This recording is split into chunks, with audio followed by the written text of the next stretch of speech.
Reading through the Bible in one year, January 25th, Genesis 26, Matthew 25, Esther chapter 2, and Acts 25.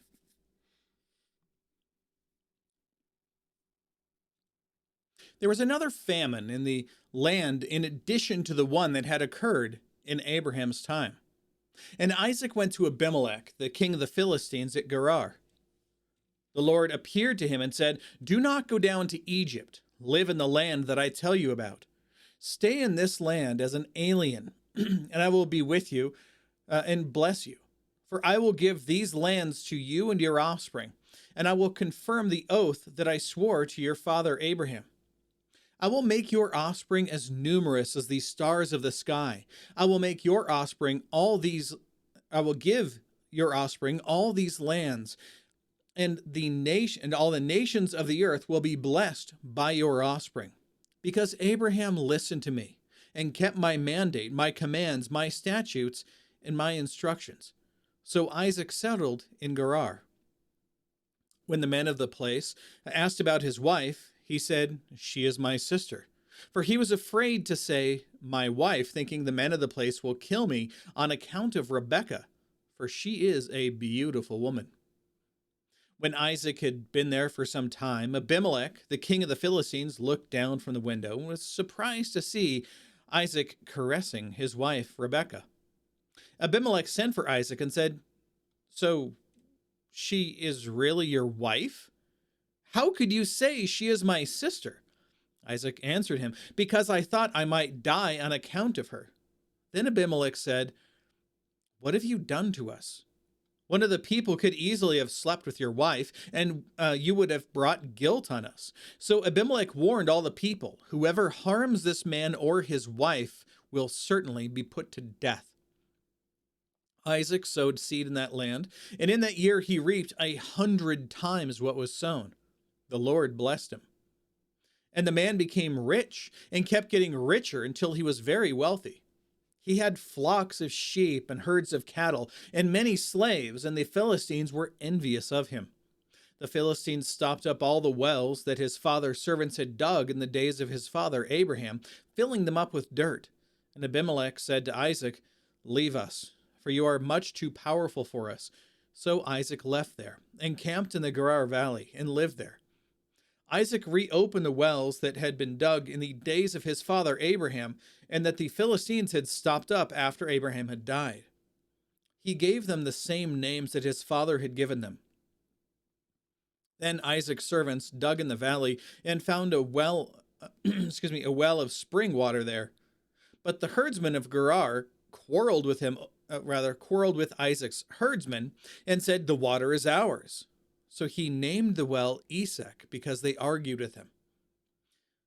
Then they dug another well and quarreled over that one also, so he named it Sitnah. He moved from there and dug another, and they did not quarrel over it. And he named it Rehoboth, and said, "For now the Lord has made space for us, and we will be fruitful in the land." From there he went up to Beersheba, and the Lord appeared to him that night and said, "I am the God of your father Abraham.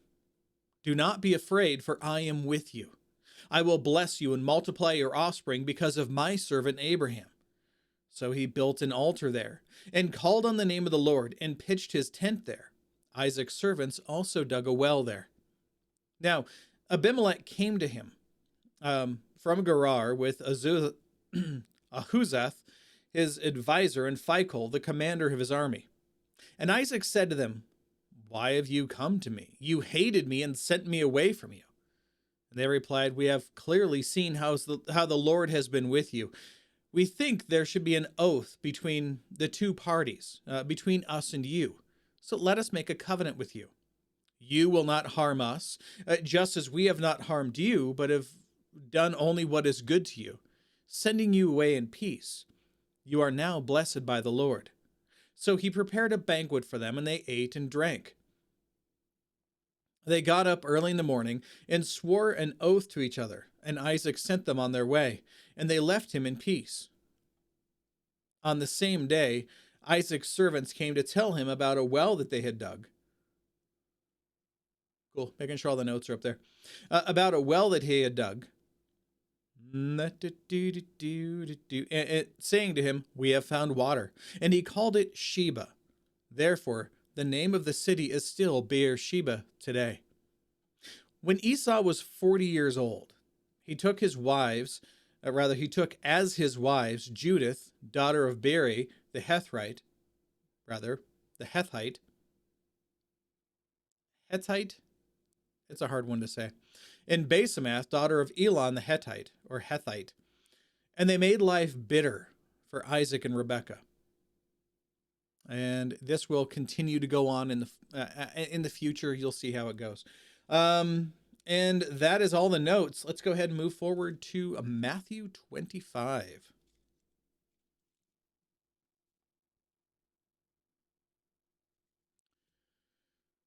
At that time, the kingdom of heaven will be like 10 virgins who took their lamps and went out to meet the groom. 5 of them were foolish and 5 were wise. When the foolish took their lamps, they didn't take oil with them, but the wise took oil in their flasks with their lamps. And when the groom was delayed, they all became drowsy and fell asleep. In the middle of the night, there was a shout, "Here's the groom! Come out to meet him." Then all the virgins got up, trimmed their lamps, and the foolish ones said to the wise ones, "Give us some of your oil, because our lamps are going out." Well, the wise ones answered, "No, there won't be enough for us and for you. Go instead to those who sell oil and buy some for yourselves." Well, when they had gone to buy some, the groom arrived, and those who were ready went with him to the wedding banquet, and the door was shut. Later, the rest of the virgins also came and said, "Master, Master, open up for us." He replied, "Truly, I tell you, I don't know you. Therefore, be alert, because you do not know the day or the hour. For it is just like a man who went on a journey. He called to his own servants and entrusted his possessions to them. To one he gave 5 talents. Again, remember, a talent is just a ton of money. And to another 2 talents, and to another 1 talent, depending on each one's ability. And then he went on a journey. Immediately, the man who had received 5 talents went and put them to work, and he earned 5 more. The same way, the man with 2 earned 2 more. But the man who had received 1 talent went off and dug a hole in the ground, and he hid his master's money. After a long time, the master of those servants came and settled accounts with them. The man who had received 5 talents approached and presented 5 more talents and said, "Master, you gave me 5 talents, and see, I have earned 5 more talents." His master said to him, "Well done, good and faithful servant. You were faithful over a few things, and I will put you in charge over many things. Share your master's joy." The man with 2 talents approached and said, "Here, Master, you gave me 2 talents, and see, I have earned 2 more talents." His master said to him, "Well done, good and faithful servant. You were faithful over a few things, and I put you in charge of many things. Share your master's joy." The man who had received 1 talent also approached and said, "Master, I know you. You're a harsh man, reaping where you haven't sown and gathering where you haven't scattered seed.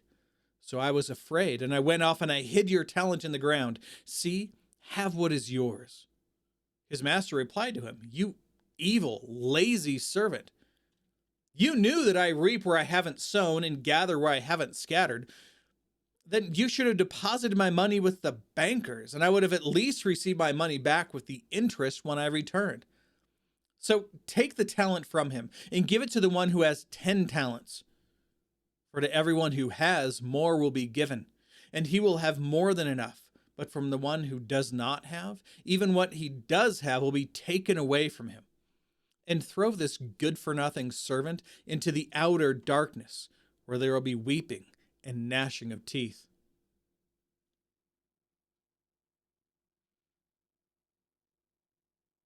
Seeing if there's a specific note on this.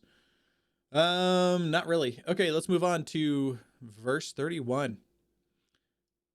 "When the Son of Man comes in his glory, and all his angels with him. Remember, this is a continuation of Matthew 24 when he's talking about the apocalyptic things to come. This is continuing the same thread that we must always be doing the work of our master when he's away, so that when he comes, he will find us so doing.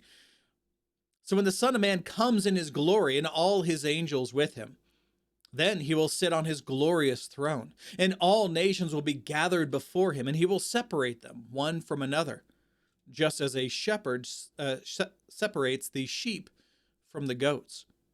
He will put the sheep on his right and the goats on his left.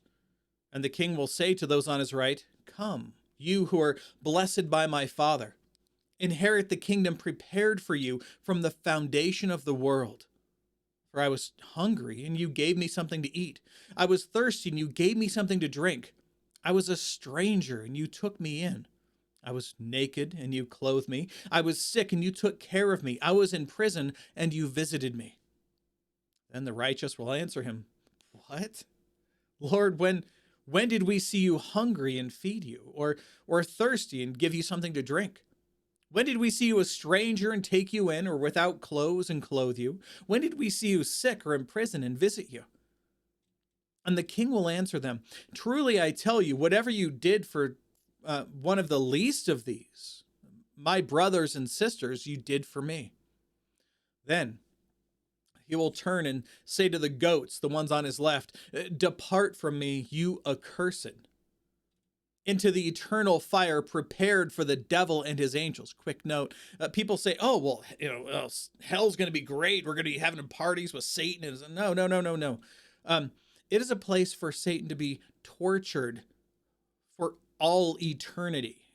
And don't think eternity is just a really long time. It's a place where time doesn't exist. There is no tomorrow. There's only the never-ending today, the only never-ending now. There's nothing to stop anything from occurring. There's no time clock, nothing else. It is only terrible forever, with no end in sight. And that is what is prepared for Satan and for those who fell along with him, who chose him over God. That is what awaits people. That's what awaits your family and friends who aren't yet with Christ. "For I was hungry, and you gave me nothing to eat. I was thirsty, you gave me nothing to drink. I was a stranger, and you didn't take me in. I was naked, and you didn't clothe me. Sick and in prison, and you didn't take care of me." Remember, we talked about prison in that age yesterday and the day before, about how when you're in prison, you have people taking care of you. Your friends and family take care of your needs in prison. That's what he's talking about here. People who are in desperate need, and you do nothing to help them. Then they too will answer, "Lord, when did we see you hungry or thirsty or a stranger or without clothes or sick or in prison and did not help you?" Then he will answer them, "Truly I tell you, whatever you did not do for the least of these, you did not do for me." And they will go away into eternal punishment, but the righteous will go into eternal life. Bringing up the rest of the notes here for you. And there we go. Let's go on to Esther chapter 2.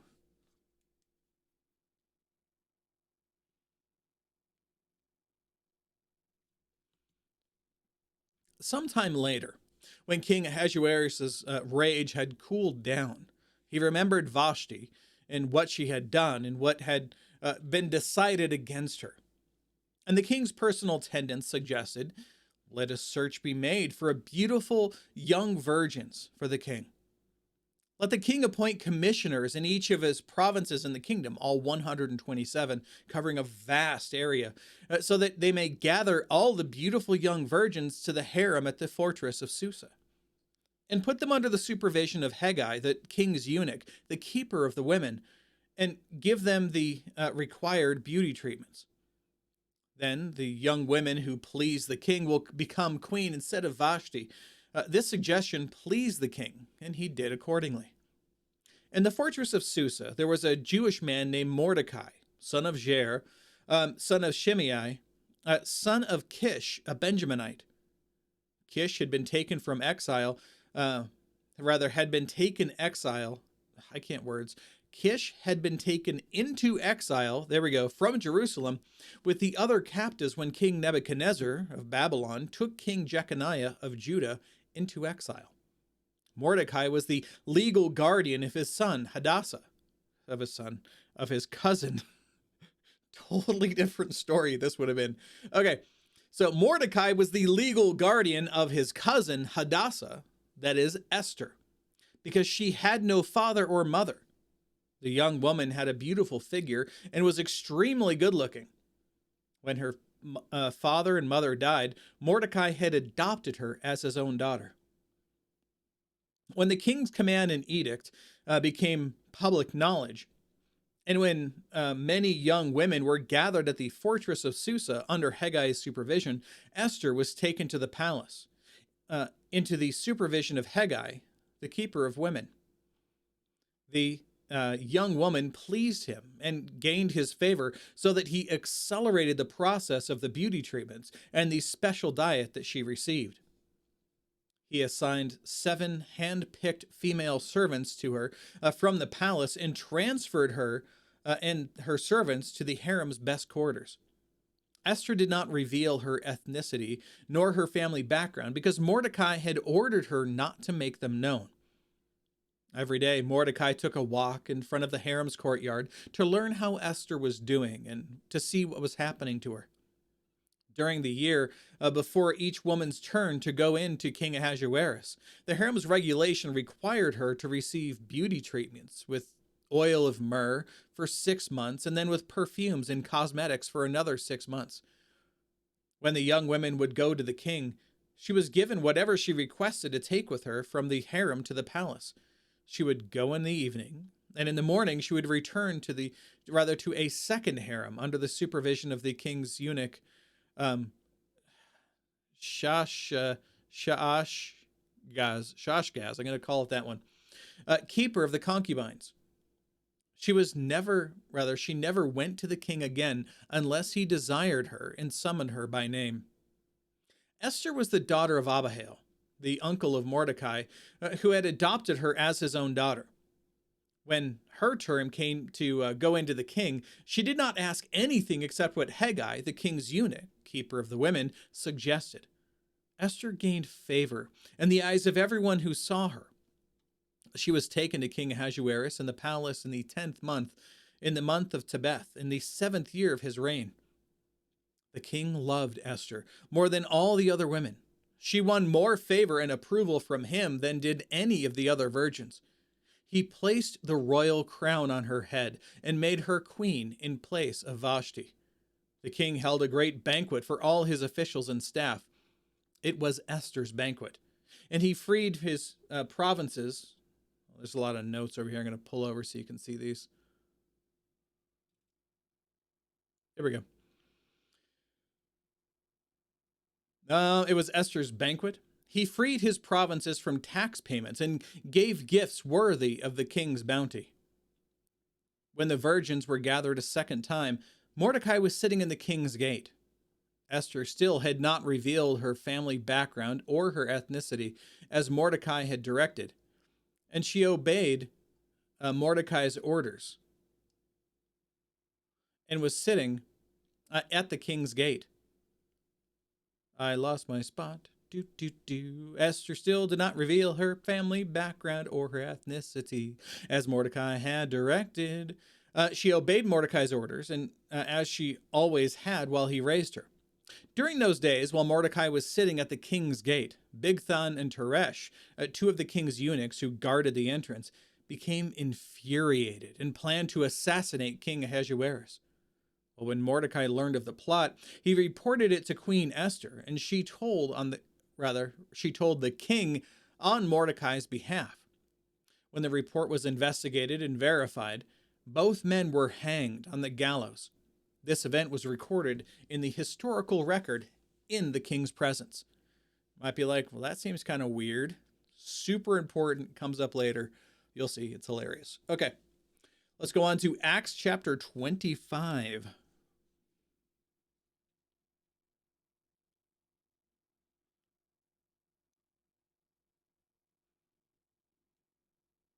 There we go. 3 days after Festus arrived in the province, he went up to Jerusalem from Caesarea. The chief priests and the leaders of the Jews presented their case against Paul to him. It's been 2 years, and they're still doing this. And they appealed, asking for a favor against Paul that Festus summon him to Jerusalem. They were, in fact, preparing an ambush along the road to kill him. Might be like, it's been 2 years. What about those guys who swore that they wouldn't eat until he was dead? Well, there is a provision if you make a rash vow like that, and you are prohibited against it's outside of your control, well, then you can give up on that vow. It's something that God has done and not you to prevent you from fulfilling it. However, the same people still want to kill him, so they still want to do the same thing. So now they're hoping to ambush him another way. Festus, however, answered that Paul should be kept at Caesarea, and that he himself was about to go there shortly. Therefore, said he, let those of you who have authority go down with me and accuse him if he has done anything wrong. When he had spent not more than 8 or 10 days among them, he went down to Caesarea. And the next day, seated at the tribunal, he commanded Paul to be brought in. When he arrived, the Jews who had come down from Jerusalem stood around him, and brought many serious charges that they were not able to prove. Then Paul made his defense. Neither against the Jewish law, nor against the temple, nor against Caesar have I sinned in any way. But Festus, wanting to do the Jews a favor, replied to Paul, are you willing to go up to Jerusalem to be tried before me there on these charges? Paul replied, I am standing at Caesar's tribunal, where I ought to be tried. I have done no wrong to the Jews, as you yourself know well. If then I have done anything wrong and am deserving of death, I am not trying to escape death. If I have done something wrong, then okay, kill me. I'll take that. But if there is nothing to what these men accuse me of, no one can give me up to them. I appeal to Caesar. Then, after Festus conferred with his council, he replied, you have appealed to Caesar. To Caesar you will go. Several days later, King Agrippa and Bernice arrived in Caesarea and paid courtesy to call on Festus. Since they were staying there several days, Festus presented Paul's case to the king, saying, there's a man who was left prisoner by Felix, and when I was in Jerusalem, the chief priests and the elders of the Jews presented their case and asked that he be condemned. I answered that it is not the Roman custom to give someone up before the accused faces their accusers, so he has an opportunity for a defense against these charges. So when they had assembled here, I did not delay. On the next day, I took my seat on the tribunal and ordered the man to be brought in. The accusers stood up, but presented no charge against him of the evils I was expecting.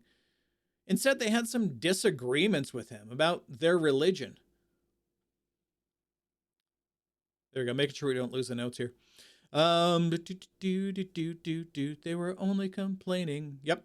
Instead, they had some disagreements with him about their religion and about a certain man named Jesus.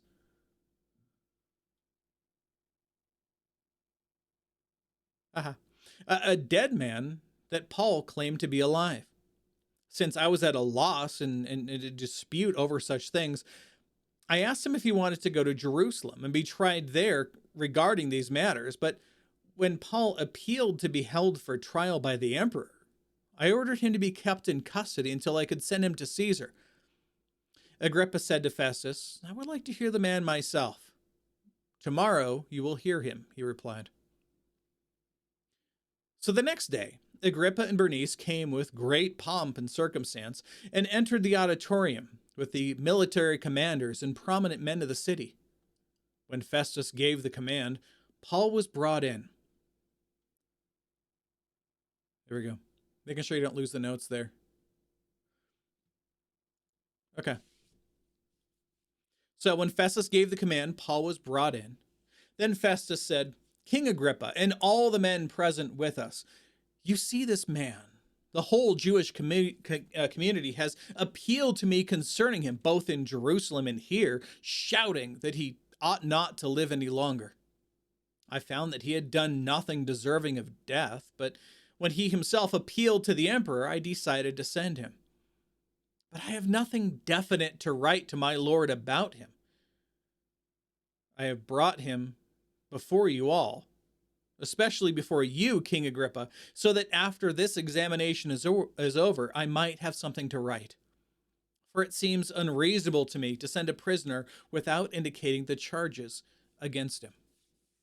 All right, that is all the notes for now. God willing, we'll be back tomorrow. Behold, the word of the Lord.